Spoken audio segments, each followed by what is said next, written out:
फिर रोज़ की भांति आज भी आपके साथ उपस्थित हूँ 7 बजे सुबह 20 मिसलेनियस का क्वेश्चन जीके का।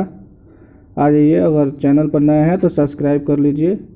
कोई भी एग्ज़ाम के लिए तैयारी कर रहे हैं तो एक उसमें लड़ना तय है। चलिए पहला क्वेश्चन देखते हैं आज का।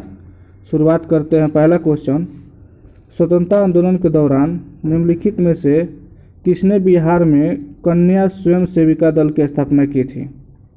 स्वतंत्रता आंदोलन के दौरान निम्नलिखित में से किसने बिहार में कन्या स्वयं सेविका दल की स्थापना की थी? पहला ऑप्शन है तारा रानी श्रीवास्तव, दूसरा ऑप्शन है प्रभावती देवी नारायण, तीसरा ऑप्शन है विंध्यवासिनी देवी और चौथा ऑप्शन है उपयुक्त में से एक से अधिक। तो इसका आंसर हो जाएगा विंध्यवासिनी देवी, जो स्वतंत्रता आंदोलन के दौरान बिहार में कन्या स्वयं सेविका दल की स्थापना की थी। उसका कौन किया था? विंध्यवासिनी देवी। कौन? विंध्यवासिनी देवी। नेक्स्ट क्वेश्चन देखते हैं। नेक्स्ट क्वेश्चन है, ई श्रम पोर्टल का उद्देश्य क्या है? जो अभी अभी सरकार द्वारा ई श्रम पोर्टल लॉन्च किया गया था, उसका उद्देश्य क्या है? पहला ऑप्शन है कामगारों को ऑनलाइन भुगतान करना, दूसरा ऑप्शन है संगठित कामगारों का एक राष्ट्रीय डेटाबेस बनाना, तीसरा ऑप्शन है असंगठित कामगारों का एक राष्ट्रीय डेटाबेस बनाना और चौथा ऑप्शन है कामगारों को शिक्षित करना। तो ई श्रम पोर्टल का उद्देश्य है असंगठित कामगारों का एक राष्ट्रीय डेटाबेस बनाना। जो असंगठित कामगार है उनका क्या करना है? एक राष्ट्रीय डेटाबेस बनाना है। नेक्स्ट क्वेश्चन देखते हैं। नेक्स्ट क्वेश्चन है, चटगांव विद्रोह निम्नलिखित में से किस नेता द्वारा शुरू किया गया था? जो चटगांव का विद्रोह हुआ वह किस नेता द्वारा शुरू किया गया था? पहला ऑप्शन है सरोजिनी नायडू, दूसरा ऑप्शन है कल्पना दुल्ली और तीसरा ऑप्शन है सूर्य सेन और चौथा ऑप्शन है जीडी बिरला। तो चटगांव विद्रोह जो किस नेता ने शुरू किया था? तो वह किए थे सूर्य सेन। कौन से? सूर्य सेन। नेक्स्ट क्वेश्चन देखते हैं। नेक्स्ट क्वेश्चन है, भारतीय राष्ट्रीय कांग्रेस निम्नलिखित में से किस गोलमेज सम्मेलन में भाग लिया था? जो भारतीय राष्ट्रीय कांग्रेस था वो किस गोलमेज सम्मेलन में भाग लिया था? पहला ऑप्शन है पहला गोलमेज सम्मेलन, दूसरा ऑप्शन है दूसरा गोलमेज सम्मेलन, तीसरा ऑप्शन है तीसरा गोलमेज सम्मेलन और चौथा है सभी। तो भारतीय राष्ट्रीय कांग्रेस जो दूसरा गोलमेज सम्मेलन में भाग लिया था। दूसरा गोलमेज सम्मेलन। पहला गोलमेज सम्मेलन कब हुआ था? पहला गोलमेज सम्मेलन 1930 में हुआ था। दूसरा कब हुआ था? 1931 में हुआ था। और तीसरा गोलमेज सम्मेलन कब हुआ था? 1932 में। जो दूसरा गोलमेज सम्मेलन 1931 में हुआ था, इसी में गांधी जी ने भाग लिया था। कौन? गांधी जी ने भाग लिया था। जो एकमात्र गांधी जी ने दूसरा गोलमेज सम्मेलन में भाग लिया था। वो कहाँ पे? बेलगाम में। बेलगाम। कहाँ? बेलगाम। नेक्स्ट क्वेश्चन देखते हैं। नेक्स्ट क्वेश्चन है आपका। नेक्स्ट क्वेश्चन है, सिक्का अधिनियम 2011 भारत में रुपये डैश के मूल्य वर्ग तक के सिक्के जारी करने की अनुमति देता है। यानी सिक्का अधिनियम 2011 में भारत में कितने तक के मूल्य वर्ग के सिक्के जारी करने की अनुमति देता है? पहला ऑप्शन है 5000, दूसरा ऑप्शन है 500, तीसरा ऑप्शन है 1000 और चौथा ऑप्शन है 100। तो जो सिक्का अधिनियम 2011 है भारत में 1000 रुपये तक के मूल्य वर्ग के सिक्के जारी करने की अनुमति देता है। नेक्स्ट क्वेश्चन देखते हैं। नेक्स्ट क्वेश्चन है, दक्षिणी गोलार्ध में निम्नलिखित में से कौन सा अक्षांश से समानांतर है? जो दक्षिणी गोलार्ध है वो किस अक्षांश से समानांतर है? पहला ऑप्शन है आर्कटिक वृत्त अक्षांश, दूसरा है आर्कटिक ध्रुव, तीसरा है मकर रेखा और चौथा ऑप्शन है कर्क रेखा।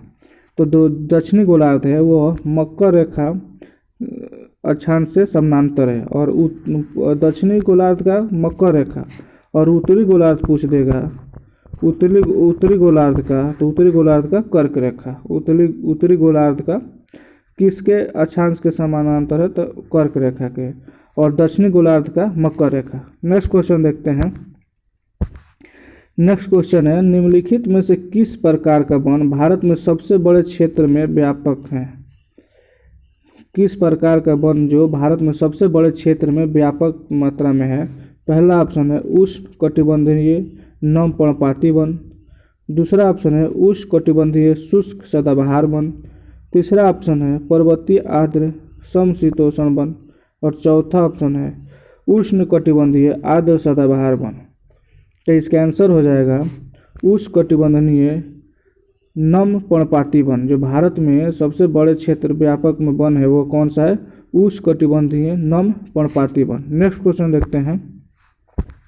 नेक्स्ट क्वेश्चन है, जिला परिषद को कौन भंग कर सकता है? जिला परिषद को कौन भंग कर सकता है? तो पहला ऑप्शन है जिला पंचायत अध्यक्ष। दूसरा ऑप्शन है राज्य सरकार। तीसरा ऑप्शन है केंद्रीय सरकार। और चौथा ऑप्शन है पंचायत समिति के अध्यक्ष। तो जिला परिषद को कौन भंग कर सकता है? वो राज्य सरकार। कौन? राज्य सरकार भंग कर सकता है। नेक्स्ट क्वेश्चन देखते हैं।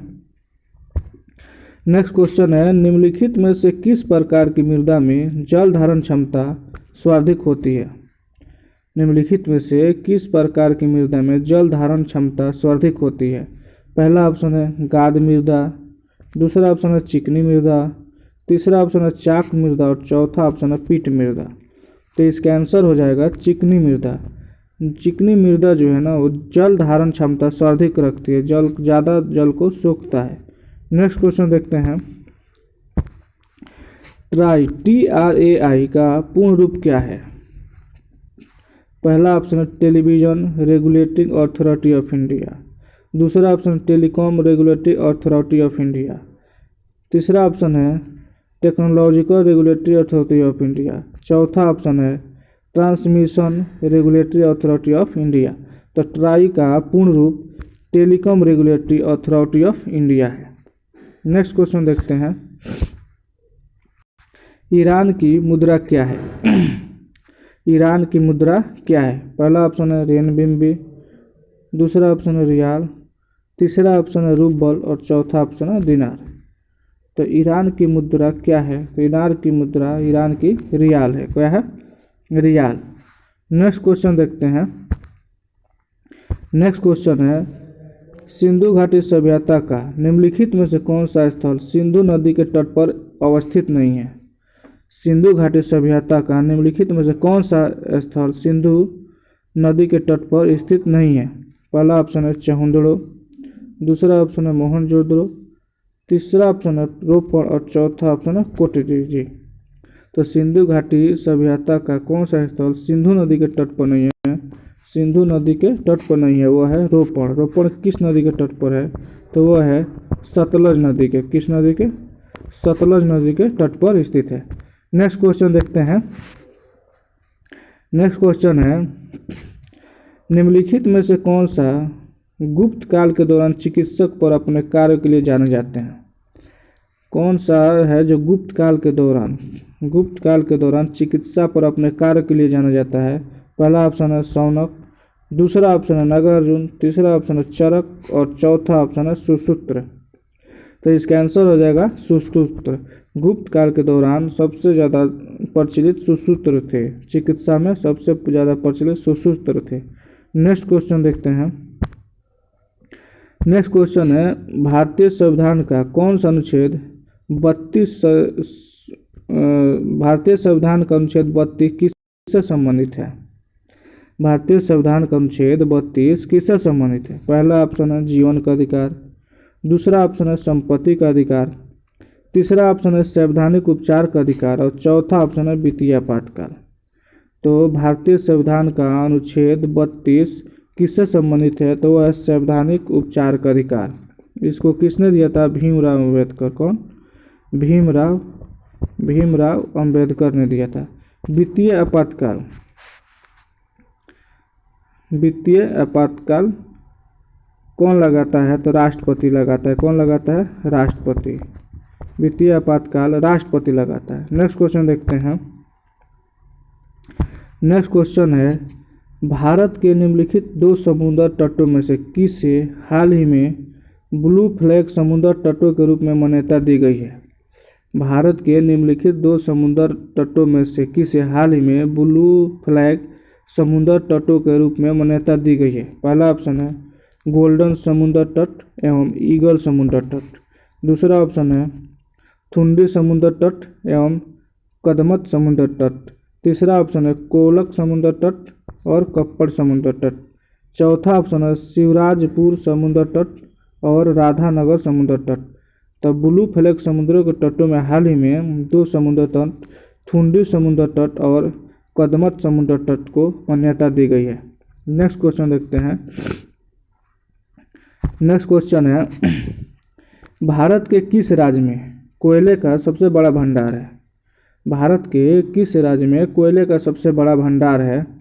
पहला ऑप्शन है झारखंड, दूसरा ऑप्शन है बिहार, तीसरा ऑप्शन है पश्चिम बंगाल और चौथा ऑप्शन है छत्तीसगढ़। तो भारत में किस राज्य में कोयले का सबसे बड़ा भंडार है? झारखंड में। किसमें? झारखंड में।